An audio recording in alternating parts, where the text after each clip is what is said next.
The skies over Earth turned from the familiar blue to an ominous shade of purple as Zyrathian ships descended, their sleek, metallic forms casting long shadows over every major city. It was February 9th, 2025, and humanity was about to learn that they were not alone in the universe, but the lesson was far from what they had hoped.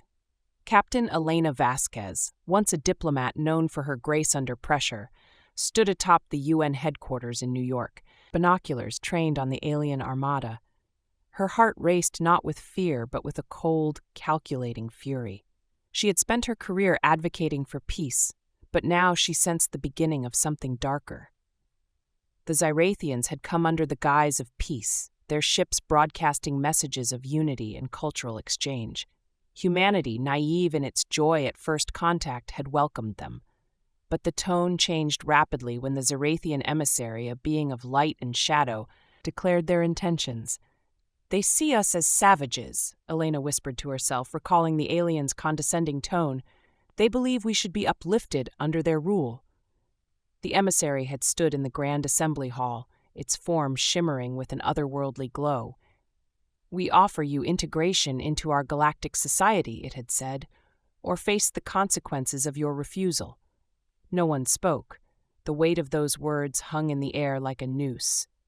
Elena knew what was coming. She had seen the reports of advanced weaponry aboard those ships, technologies that could reduce cities to ash in moments. Yet there was something else, a whisper of intrigue in the data her team had intercepted. The Zyrathians were not a unified front. There were factions, dissenters among them. As the alien fleet hovered ominously, Elena's mind was already at war. She imagined the strategies, the guerrilla warfare that would follow. Earth's militaries were no match in open space, but on the ground, in the cities, among the chaos, humans could thrive, or at least they could die fighting. The Zyrathians made their move, a single ship descending towards the UN building. It was meant as a show of power, to intimidate. But Elena saw opportunity. She ordered the evacuation of the building, but not before setting up a trap. As the emissary stepped out expecting compliance, the ground beneath it erupted in flames, not from human weapons, but from an overload in the city's power grid, a desperate hack by Jackson Lee, who had been monitoring the situation from afar. The explosion was meant to send a message. Humanity would not be subdued easily. The Zyrathian, unscathed but visibly shocked, retreated to its ship, the message clear. The sky filled with more ships, their intentions now unmistakable. Elena watched as the first beams of destructive light descended upon the city, turning buildings into pillars of fire. She knew this was just the beginning. "Time to show them what savages can do," she muttered, her voice laced with a mix of despair and determination. She turned, heading towards an underground bunker. The war for Earth's freedom had begun, and with it, the story of how humanity, underestimated and insulted, would fight back with every ounce of their being. The intrigue of possible allies within the Zyrathian ranks, the mystery of what else lay hidden in the intercepted communications, and the sheer will of human spirit were all about to unfold in a saga of resistance, survival, and the unexpected strength of those called savages. The air was thick with smoke and the scent of burning metal as the Zyrathian fleet tightened its grip around Earth. It was the day after the Zyrathians' brutal demonstration of power, and the world was in chaos.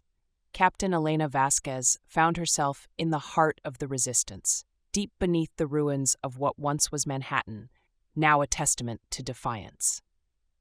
"We need to hit them where it hurts," Elena declared, her voice echoing through the concrete walls of the bunker.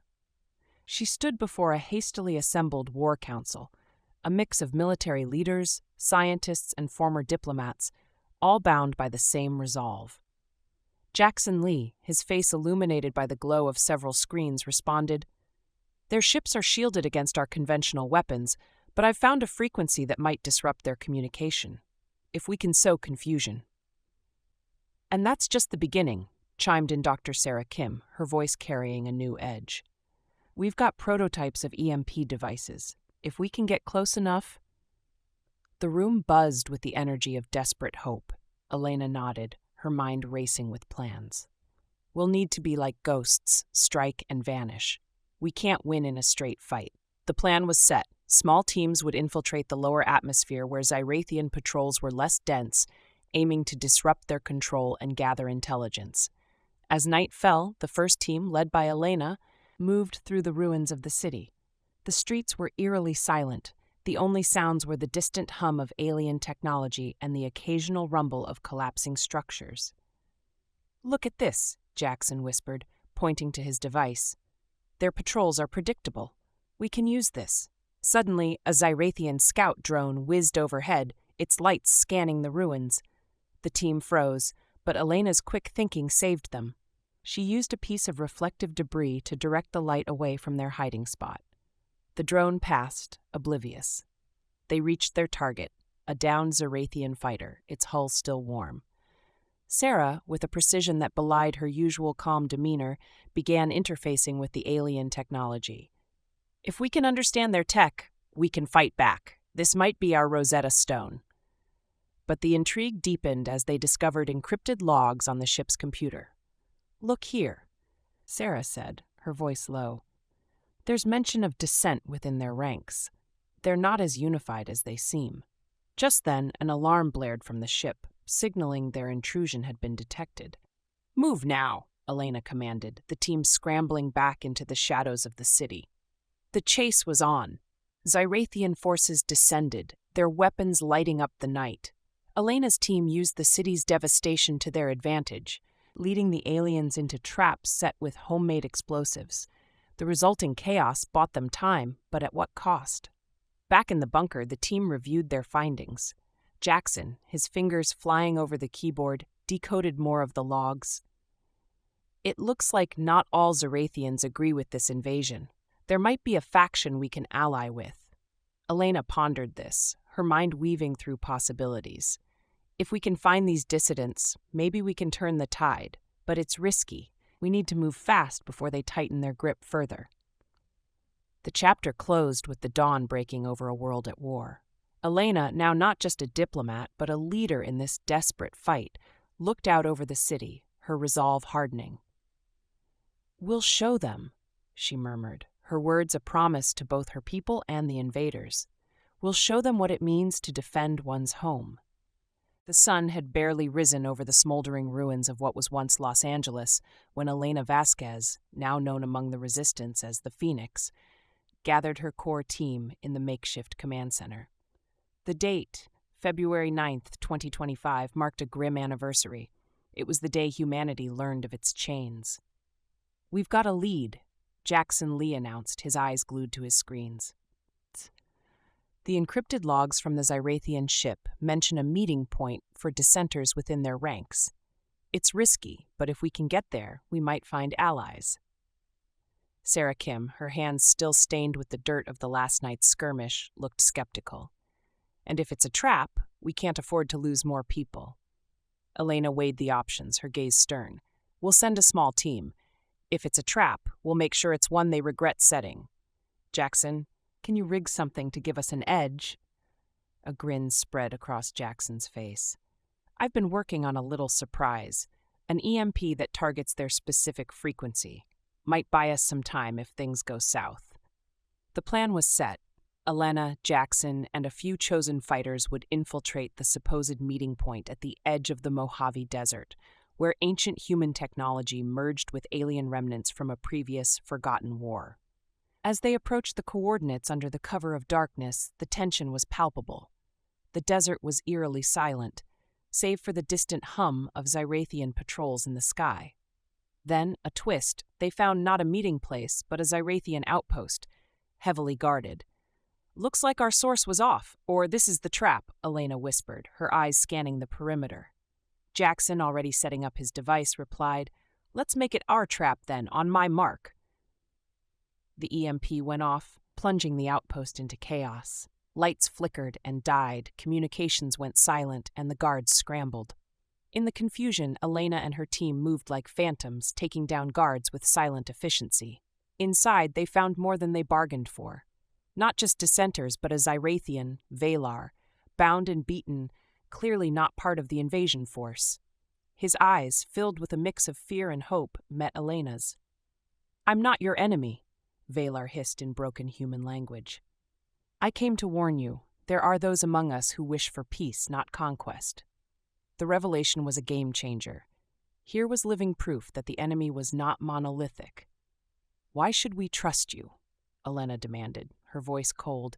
"Because I can show you how to fight back effectively," Valar responded, desperation in his tone. "I know their weaknesses." Trust was a luxury they couldn't afford, yet the potential for an alliance was too significant to ignore. They decided to take Valar back to their base, but not before setting explosive charges around the outpost. As they escaped, the outpost exploded behind them, a testament to human ingenuity and vengeance. The blast lit up the sky, a beacon for all to see that the resistance was alive and kicking.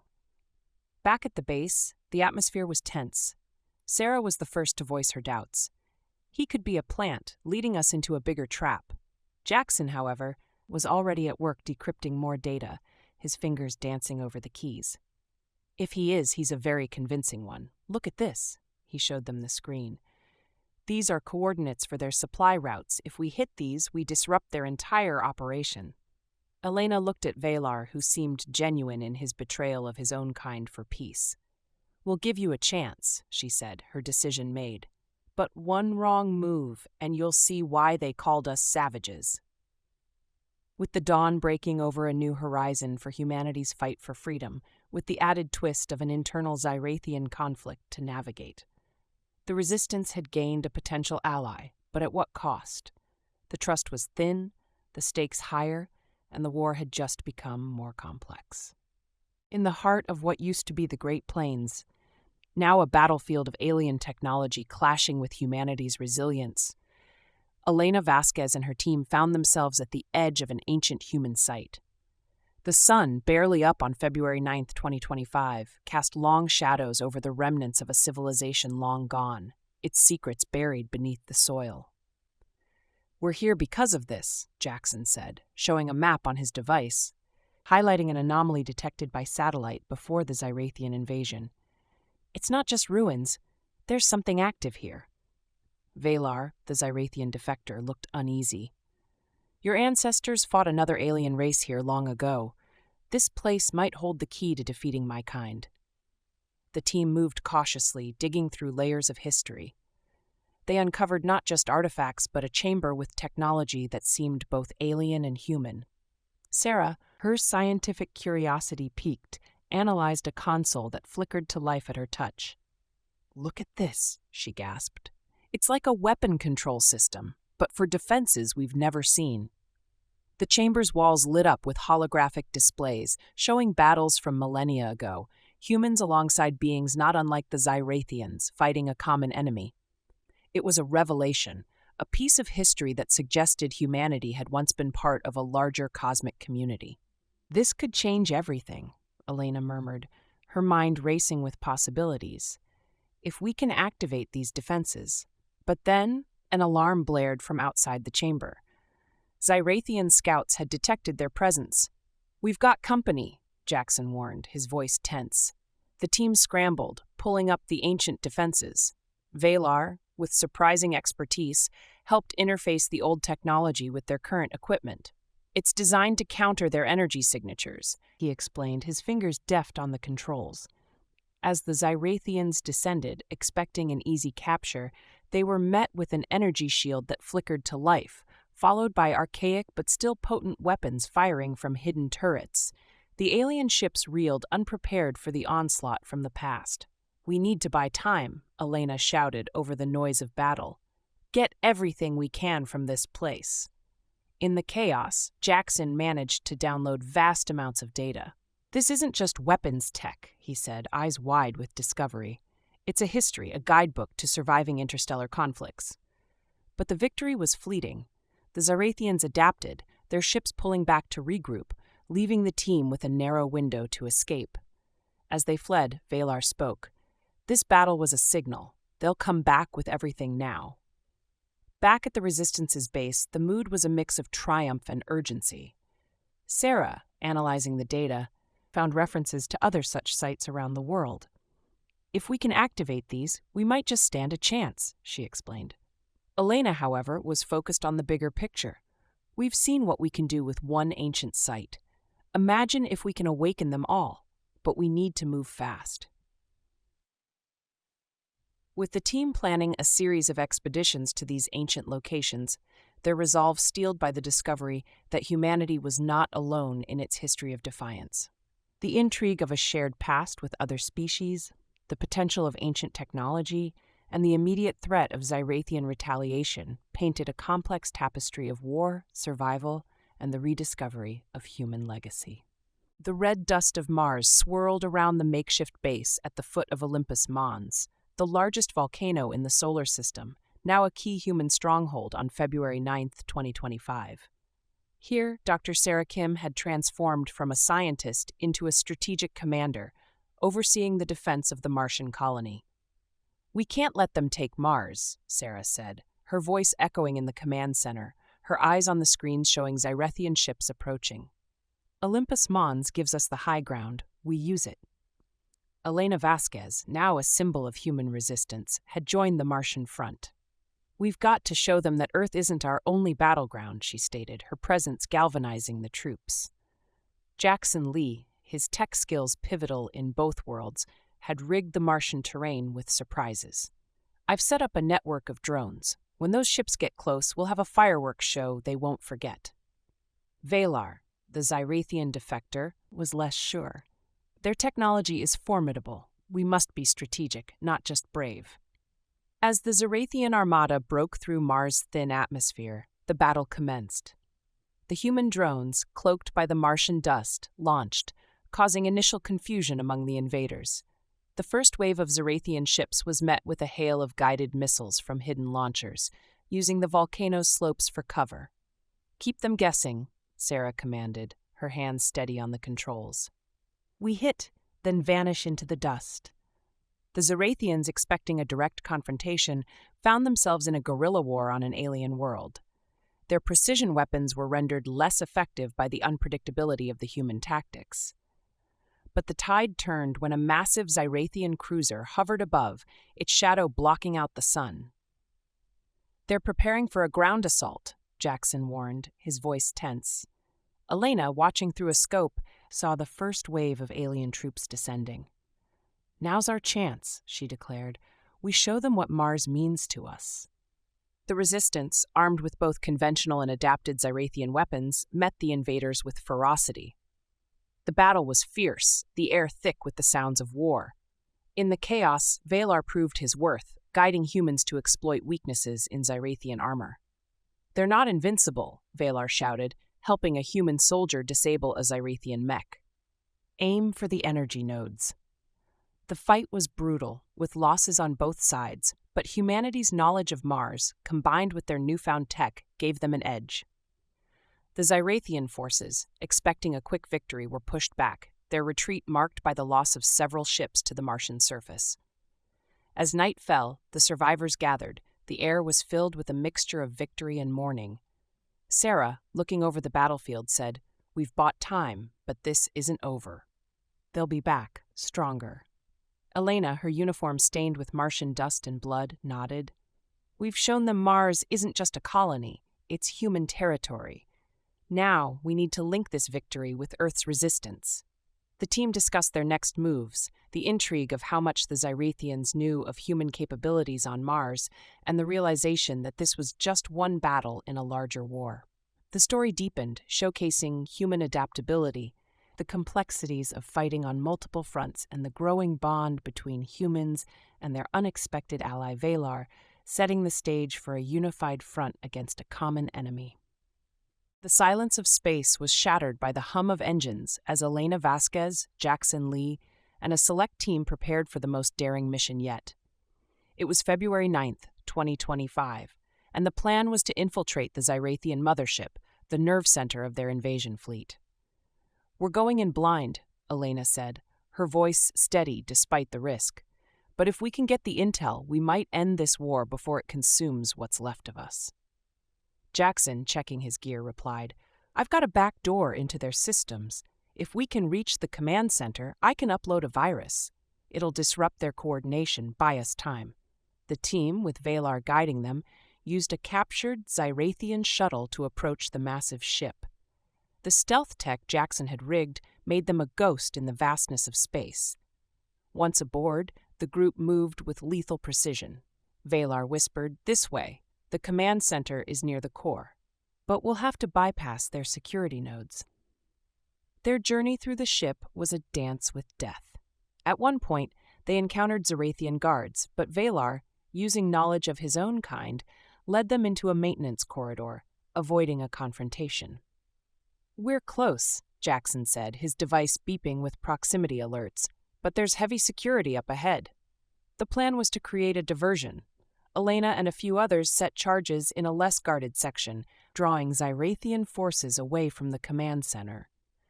The explosion rocked the ship, alarms blaring, providing the chaos needed for Jackson and Valar to move. Reaching the command center, they found it eerily quiet, the crew having rushed to deal with the diversion. Jackson quickly interfaced with the Zyrathian systems.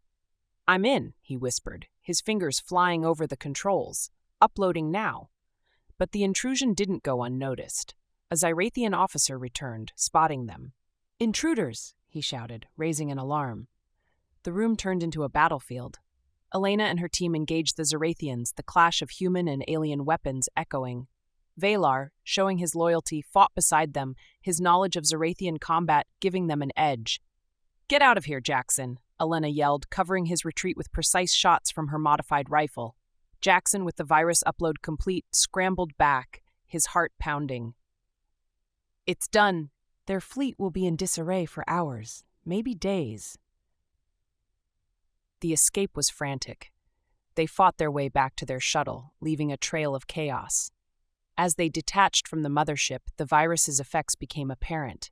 Zyrathian ships around them began to falter, their formations breaking. Back on their commandeered shuttle, the team watched as the mothership's lights flickered, its once ominous presence now vulnerable. "We've hit them hard," Valar said, a mix of pride and fear in his voice. "But they will recover. We've bought time, not victory." Elena, looking at the chaos they'd wrought, knew the war was far from over. This was just the knife in the dark. Now we need to be the storm that follows. As the sun rose over a ravaged Earth on February 9th, 2025, the remnants of humanity gathered at what was left of the Grand Canyon, now a fortress of resistance. The air was thick with the dust of battle, and the scent of hope mingled with despair. The Zyrathian fleet, momentarily crippled by the virus, was regrouping, their vengeance imminent. Elena Vasquez, her face etched with the weight of command, surveyed the gathered forces. Humans from different colonies, ideologies, and backgrounds stood united, their differences buried under the shared threat. Jackson Lee, having returned from the daring raid, was already at work fortifying their defenses with the alien tech they'd captured.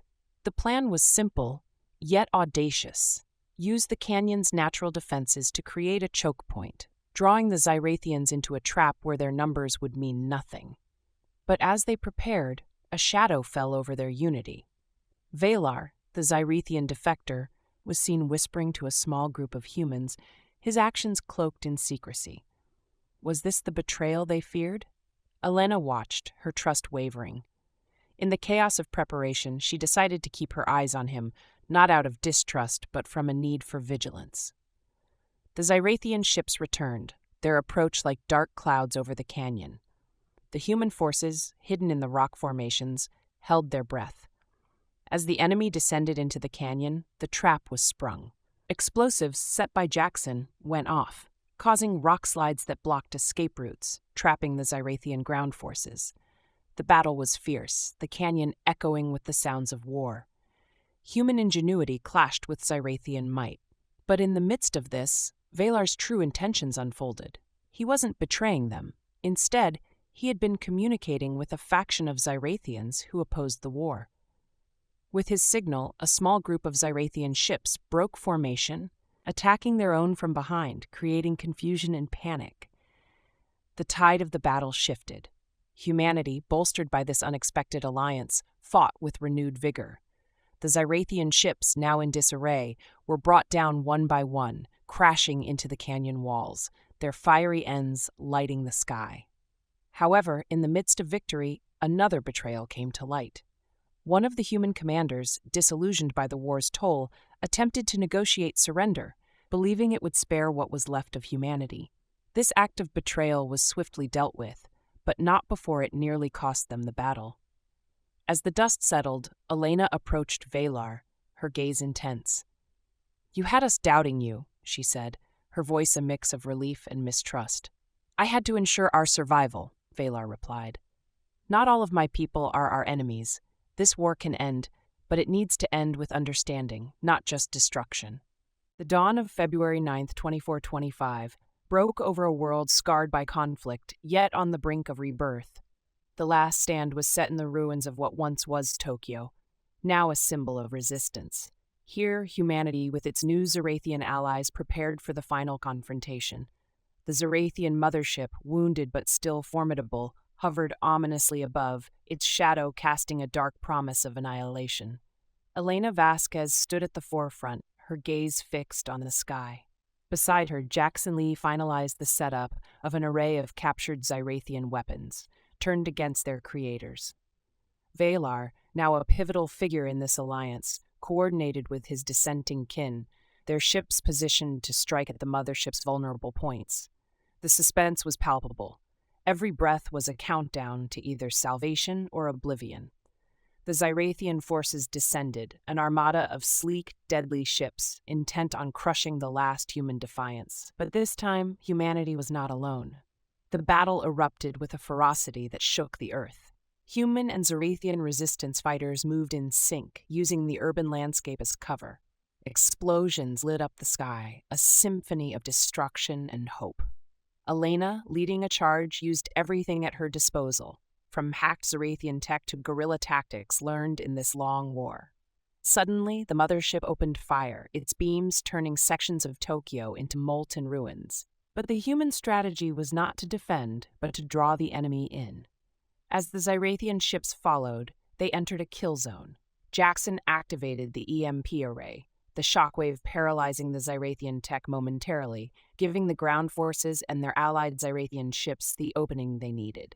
Valar, in the heart of the battle, led a daring assault directly at the mothership, his ship weaving through the chaos.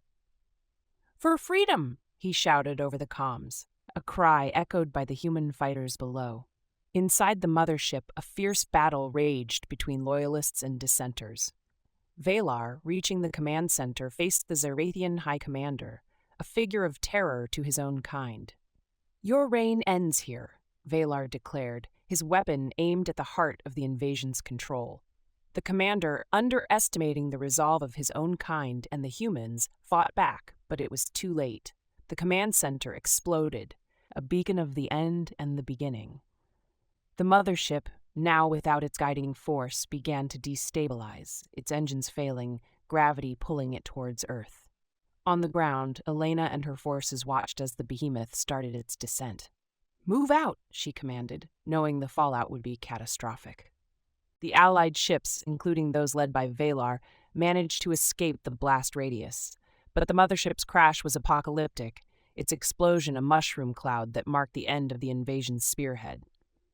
As the dust settled, the remaining Zarathian forces, leaderless and in disarray, began to retreat, their will broken by the sight of their mightiest ship fallen.